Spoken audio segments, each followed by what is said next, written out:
नमस्कार दोस्तों, मैं मोहनलाल स्वागत करता हूं आपका हमारे YouTube चैनल जीत मास्टर स्टडी पर।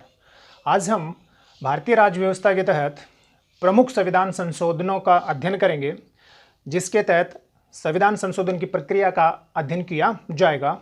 तो वीडियो शुरू करने से पहले यदि आप चैनल पर नए हो तो चैनल को सब्सक्राइब कीजिए, बेल आइकन को जरूर प्रेस कीजिएगा ताकि मेरे द्वारा बनाए जाने वाली वीडियो का नोटिफिकेशन आपको प्राप्त होता रहे। साथ ही में वीडियो को लाइक एवं शेयर भी कीजिए। तो हम बात करेंगे संविधान संशोधन की प्रक्रिया। किसकी बात करेंगे? संविधान संशोधन की प्रक्रिया। ठीक है, संविधान संशोधन की प्रक्रिया।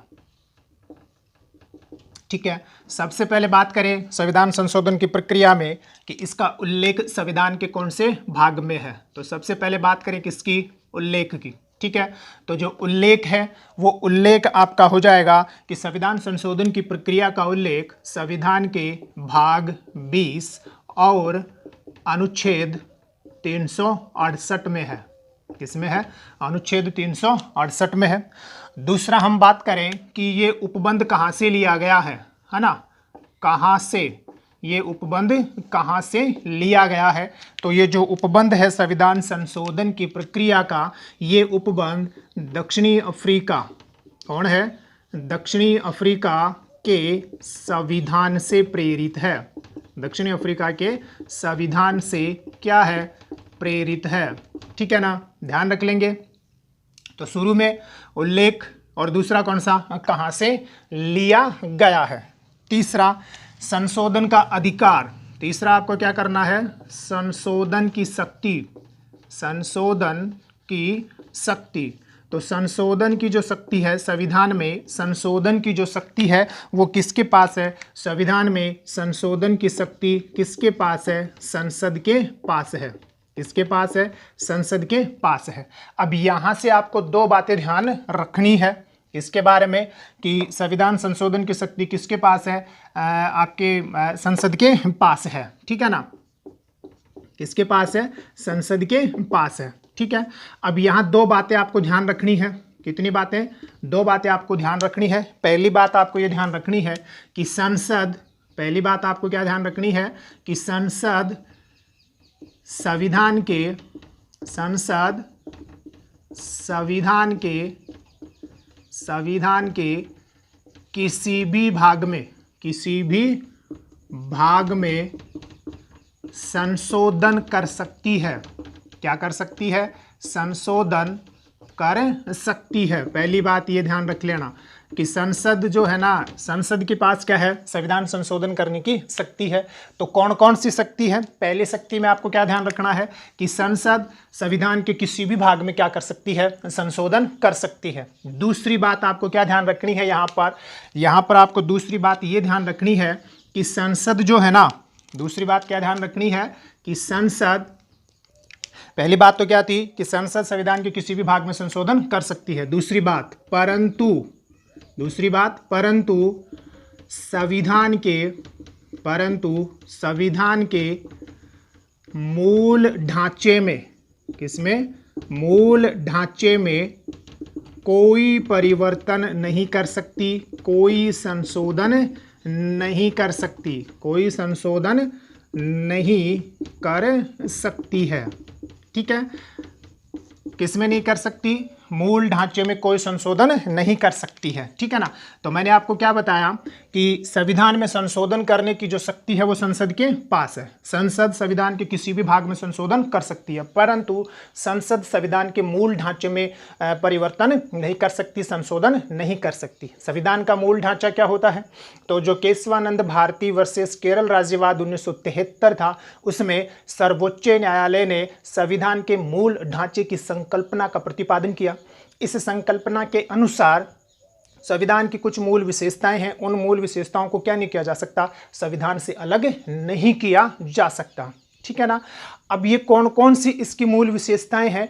तो जो संविधान की मूल ढांचा की जो सूची है वो क्या है? अनिश्चित है। समय समय पर सर्वोच्च न्यायालय ने जो आदेश दिए हैं उनके अनुसार कुछ उपबंध ऐसे हैं संविधान के जो इसके मूल ढांचे के अंतर्गत आते हैं। तो वो कौन कौन से हैं वो आप थोड़ा सा यहाँ ध्यान रखना। तो यहाँ आपको क्या ध्यान रखना है कि कौन सा वाद सर्वोच्च न्यायालय ने, किसने, सर्वोच्च न्यायालय ने केशवानंद भारतीवाद, कौन सा वाद, केशवानंद भारतीवाद में संविधान के, किसके, संविधान के मूल ढांचे की संकल्पना, मूल ढांचे की संकल्पना का प्रतिपादन किया या संकल्पना दी, ठीक है ना, किसने, सर्वोच्च न्यायालय ने। अब इस मूल ढांचे में सर्वोच्च न्यायालय के निर्णय के अनुसार कौन कौन आते हैं, है ना, तो उनकी मैं एक छोटी सी लिस्ट आपको बता देता हूं। वो है आपकी कौन कौन सी। तो नंबर 1 पर आप याद रखोगे कि संविधान की सर्वोच्चता, ये संविधान का मूल ढांचा है, संविधान की सर्वोच्चता, संविधान का क्या है, मूल ढांचा है, ठीक। दूसरा आपको क्या ध्यान रखना है कि जो आपकी क्या है, पंथ निरपेक्षता है, कौन सी, पंथ निरपेक्षता, ये संविधान का मूल ढांचा है। तीसरा आपको क्या ध्यान रखना है, विधि का शासन, कौन सा शासन, विधि का शासन, ये संविधान का क्या है, मूल ढांचा है। इसके साथ ही जो आपकी लेजिस्लेशन है, जो आपकी एग्जीक्यूटिव है और जो आपकी जुडिशरी है, के मध्य का शक्ति विभाजन, कौन सा विभाजन, शक्ति विभाजन, ठीक है ना, ये भी आपका एक क्या है, ये संविधान का मूल ढांचा है। मतलब विधायिका, कार्यपालिका और न्यायपालिका के मध्य का जो शक्ति विभाजन है वो एक क्या है, आपका संविधान का मूल ढांचा है। इसके अलावा FR एवं DPSP, ये मैंने चर्चा की है, FR एवं DPSP के मध्य का संतुलन, मध्य का संतुलन, ये संविधान का क्या है, मूल ढांचा है। इसकी चर्चा मैंने आपको उस वीडियो में की है जिसमें FR और DPSP के मध्य के जो विवाद हैं उनकी विवेचना की गई है। उस वीडियो का लिंक आपको डिस्क्रिप्शन बॉक्स में मिल जाएगा, ठीक है ना। इसी प्रकार से व्यक्ति की गरिमा, कौन सी है, व्यक्ति की गरिमा, ठीक है ना, एवं स्वतंत्रता, व्यक्ति की गरिमा एवं स्वतंत्रता। इसी प्रकार से अगर आप जाना चाहो तो 7 नंबर में अगर आप जाना चाहोगे ना तो वो हो जाएगी देश की एकता एवं अखंडता, कौन सी, एकता एवं अखंडता। इनकी भी मैंने चर्चा की है जब हमने संविधान की प्रस्तावना के बारे में पढ़ा है, तो उन वीडियो का लिंक भी आपको डिस्क्रिप्शन बॉक्स में मिल जाएगा, ठीक है। इन उपर्युक्त के अलावा अपनी जो संघात्मक शासन व्यवस्था है, संसदीय जो शासन व्यवस्था है, न्यायिक पुनरावलोकन जो है, कौन है, न्यायिक पुनरावलोकन आदि सभी जो है वो न्यायालय के निर्णय के अनुसार किसमें शामिल है, संविधान के मूल ढांचे में क्या है, शामिल है। मतलब सर्वोच्च न्यायालय ने संविधान की जो मूल ढांचे की जो परिभाषा दी है और उन परिभाषाओं में संविधान की जिन मुख्य विशेषताओं को रखा है उसमें संसद क्या नहीं कर सकती, संशोधन नहीं कर सकती। तो जो संविधान संशोधन की जो प्रक्रिया है, इस संविधान संशोधन की प्रक्रिया के तहत संविधान में संशोधन करने की शक्ति किसके पास है, संसद के पास है। संसद संविधान के किसी भी भाग में संशोधन कर सकती है, परंतु वो संविधान के मूल ढांचे में किसी भी प्रकार का कोई संशोधन नहीं कर सकती। किसके अनुसार, सर्वोच्च न्यायालय के अनुसार। कौन से वाद के बाद में, केशवानंद भारतीवाद के बाद में। मतलब हम यूं कह सकते हैं कि संविधान का जो मूल ढांचा की जो संकल्पना है वो संकल्पना संसद के संविधान संशोधन करने की शक्ति को क्या करती है, सीमित करती है, ठीक है। तो ये अदर फैक्ट है, ये आप क्या करोगे, ध्यान में रखोगे। हम इधर बात कर रहे थे कि संविधान संशोधन की प्रक्रिया का उल्लेख संविधान के भाग 20 में अनुच्छेद 368 की प्रक्रिया में है। कहाँ से लिया गया है, दक्षिण अफ्रीका के संविधान से। संविधान में संशोधन करने की शक्ति किसके पास है, संसद के पास है। फिर अगली बात आपको ध्यान रखनी है, यहीं से कोई टॉपिक नहीं बना रहा हूं, यहीं से आपको क्या ध्यान रखना है कि संविधान संशोधन विधेयक, कौन सा, शॉर्ट में लिख रहा हूं, संशोधन विधेयक, ध्यान से देख लेना, संशोधन विधेयक संसद के किसी भी सदन में रखा जा सकता है, किसी भी सदन में रखा जा सकता है। ठीक है ना, ध्यान रख लोगे, किसी भी सदन में क्या किया जा सकता है, रखा जा सकता है। संबंधित प्रत्येक जो सदन है, ध्यान से देखना अगली बात, प्रत्येक सदन अलग अलग, प्रत्येक सदन अलग अलग अपने विशेष बहुमत से, विशेष बहुमत से विधेयक पारित करेगा, विधेयक पारित करता है। ठीक है ना। अब ये विशेष बहुमत क्या है, तो विशेष बहुमत के बारे में आपको अभी के लिए इतना ही ध्यान रखना है कि विशेष बहुमत जो होता है ना, वो आपका होता है 50+1 एवं 2/3। ये होता क्या है, इसकी चर्चा हम थोड़ी देर बाद में करने वाले हैं। ठीक है ना। तो आपको क्या ध्यान रखना है कि संसद के किसी भी सदन में रखा जा सकता है, प्रत्येक सदन को अपने अलग अलग विशेष बहुमत से विधेयक को क्या करना पड़ेगा, पारित करना पड़ेगा। ठीक है ना।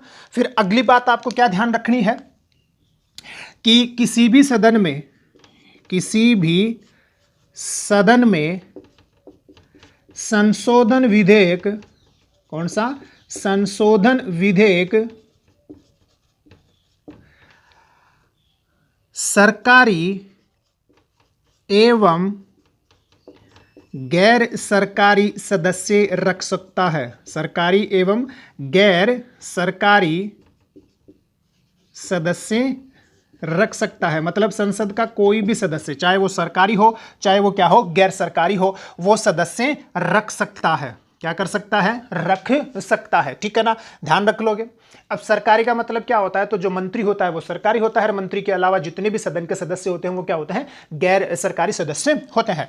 तो सदन में कौन रख सकता है संविधान संशोधन विधेयक, तो कोई भी रख सकता है, चाहे वो सरकारी हो चाहे वो क्या हो, गैर सरकारी सदस्य हो, वो क्या कर सकता है, रख सकता है सदन के पटल पर।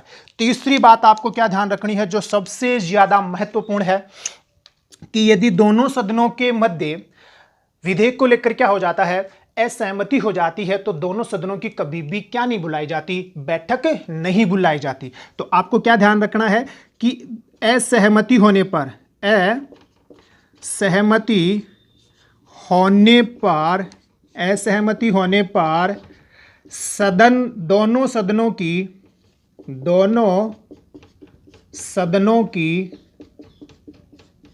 संयुक्त बैठक का कोई प्रावधान नहीं है, संयुक्त बैठक नहीं बुलाई जाती, नहीं बुलाई जाती है। ठीक है ना, ध्यान रख लोगे। तो आपको क्या ध्यान रखना है कि संविधान संशोधन की जो प्रक्रिया है, इसका उल्लेख कहाँ, भाग 20 अनुच्छेद 368 कहाँ से लिया गया है, दक्षिण अफ्रीका के संविधान से। संशोधन करने की शक्ति किसके पास है, तो संसद के पास है। संसद संविधान के किसी भी भाग में संशोधन कर सकती है, परंतु किसमें संशोधन नहीं कर सकती, मूल ढांचे में। फिर संशोधन विधेयक सदन के किसी भी सदन में रखा जा सकता है। किसी भी सदन में रखा जा सकता है। प्रत्येक सदन अपने अलग अलग विशेष बहुमत से क्या करेगा, विधेयक को पारित करेगा। विशेष बहुमत क्या होता है उसकी चर्चा अभी करेंगे। तीसरा आपको क्या ध्यान रखना है, सदन के किसी भी सदन में संशोधन विधेयक किसी भी सदस्य के द्वारा, चाहे वो सरकारी सदस्य हो चाहे वो गैर सरकारी सदस्य हो, के द्वारा रखा जा सकता है। यदि दोनों सदनों के मध्य क्या होती है, असहमति होती है, तो असहमति होने पर कभी भी क्या नहीं बुलाई जाती, संविधान संशोधन विधेयक पर संयुक्त बैठक नहीं बुलाई जाती। ठीक, इसका स्क्रीनशॉट लीजिए, फिर आगे बात करते हैं। अब आगे बात करें कि जो संशोधन विधेयक था वो सदन में आ गया, सदन जो है ना अपने 2/3 बहुमत से क्या करेगा, पारित करेगा। तो आगे की बात आपको क्या ध्यान रखनी है कि सदन से पारित होने के बाद, मतलब दोनों सदनों से पारित होने के बाद अनुमति हेतु विधेयक राष्ट्रपति के पास भेजा जाता है। ठीक है ना, किसके पास भेजा जाता है, राष्ट्रपति के पास भेजा जाता है। अब राष्ट्रपति क्या कर सकता है, यहां सबसे ज्यादा आपको बात ध्यान रखनी है। तो राष्ट्रपति क्या कर सकता है, राष्ट्रपति क्या करेगा, यहां मैं हेडिंग लगा देता हूं राष्ट्रपति, है ना। तो ध्यान से देखना कि राष्ट्रपति नंबर 1, राष्ट्रपति ऐसे संविधान संशोधन शॉर्ट में लिख रहा हूं विधेयक को पुनर्विचार, कौन सा, पुनर्विचार हेतु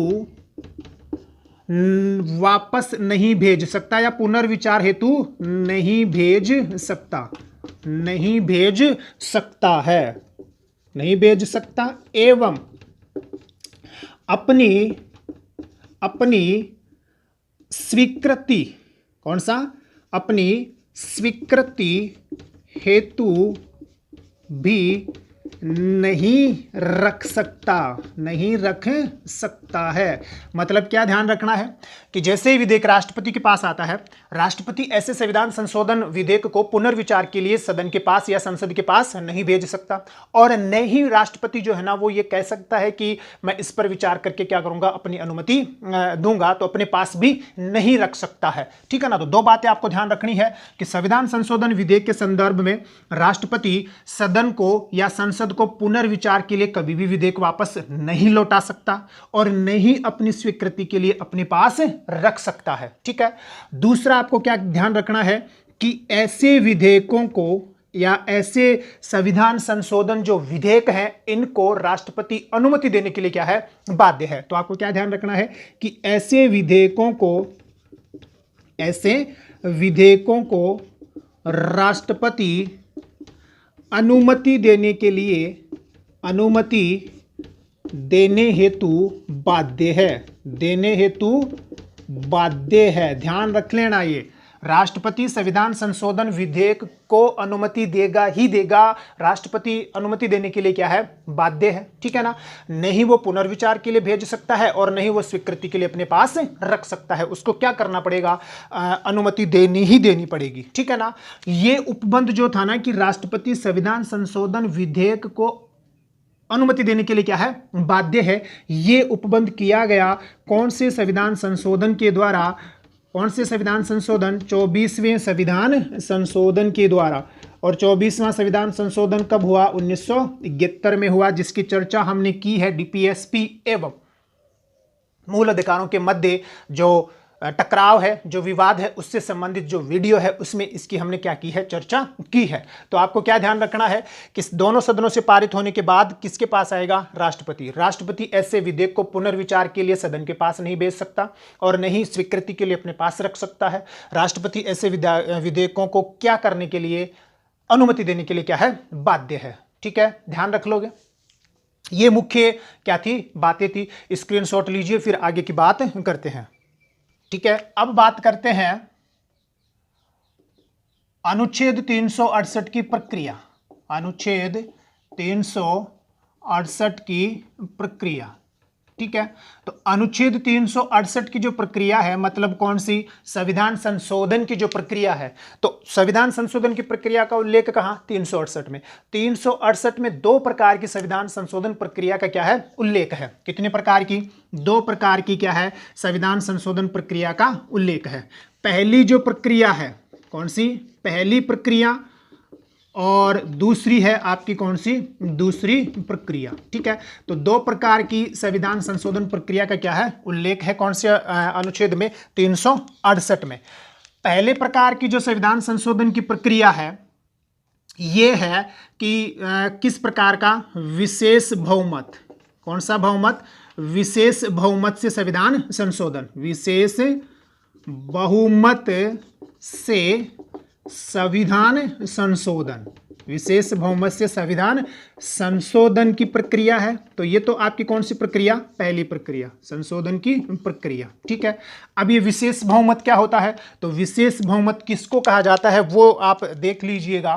विशेष बहुमत का मतलब होता है सदन की कुल संख्या, सदन की कुल संख्या का आधे से ज्यादा, कुल संख्या का आधे से ज्यादा, ठीक है, तथा उपस्थित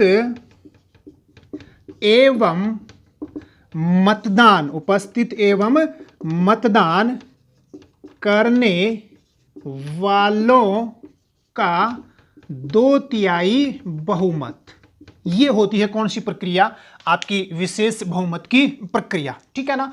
तो इसका मतलब क्या हो गया, ध्यान से देखिए, सदन की कुल सदस्य संख्या का आधे से ज्यादा मतलब 50+1 एवं उपस्थित तथा मतदान करने वाले जो सदस्य हैं उनका कितना हो गया, 2/3 बहुमत से क्या होना चाहिए, वो संविधान संशोधन विधेयक पारित होना चाहिए। तो क्या कह सकते हैं हम शॉर्ट में कि 50+1 एवं 2/3 बहुमत, यही कौन सा बहुमत होता है, यही आपका कौन सा बहुमत है, यही आपका विशेष बहुमत है। और भारतीय जो संविधान है, उस भारतीय संविधान में अधिकतर जो संविधान संशोधन किए जाते हैं वो कौन सी प्रक्रिया से किए जाते हैं, पहली प्रक्रिया से किए जाते हैं, मतलब विशेष बहुमत वाली जो प्रक्रिया है से किए जाते हैं।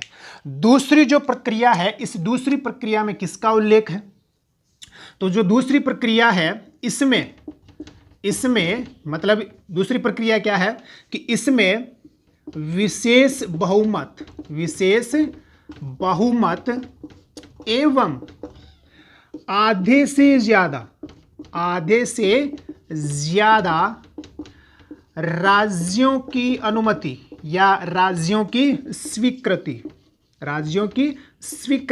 ठीक है ना। तो यहां क्या है दूसरी प्रक्रिया कि विशेष बहुमत। तो विशेष बहुमत में कौन सा बहुमत हो गया भाई, विशेष बहुमत का मतलब हो गया 50% 1 एवं 2/3 बहुमत, ये आपका क्या हो गया, विशेष बहुमत हो गया। और साथ ही में क्या है, आधे से ज्यादा राज्यों की स्वीकृति, मतलब यहां भी 50+1 हो गए, ठीक है ना, के द्वारा क्या किया जाना, संविधान संशोधन किया जाना, ठीक है। यहां आप ये जरूर ध्यान रख लेना कि राज्य जब अनुमति देते हैं ना, तो राज्य की जो विधानमंडल है वो विधानमंडल सामान्य बहुमत से, कौन से बहुमत से, सामान्य बहुमत से क्या करेगी, अनुमति प्रदान करती है। कौन से बहुमत से, सामान्य बहुमत से अनुमति प्रदान करती है, ठीक है ना, ध्यान रख लोगे।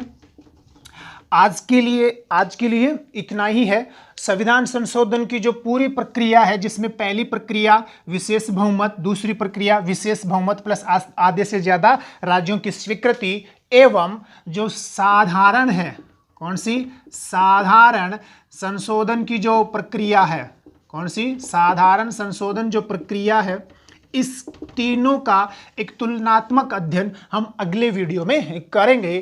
तो आज के लिए इतना ही। वीडियो को ज़्यादा से ज़्यादा लाइक एवं शेयर कीजिए। धन्यवाद।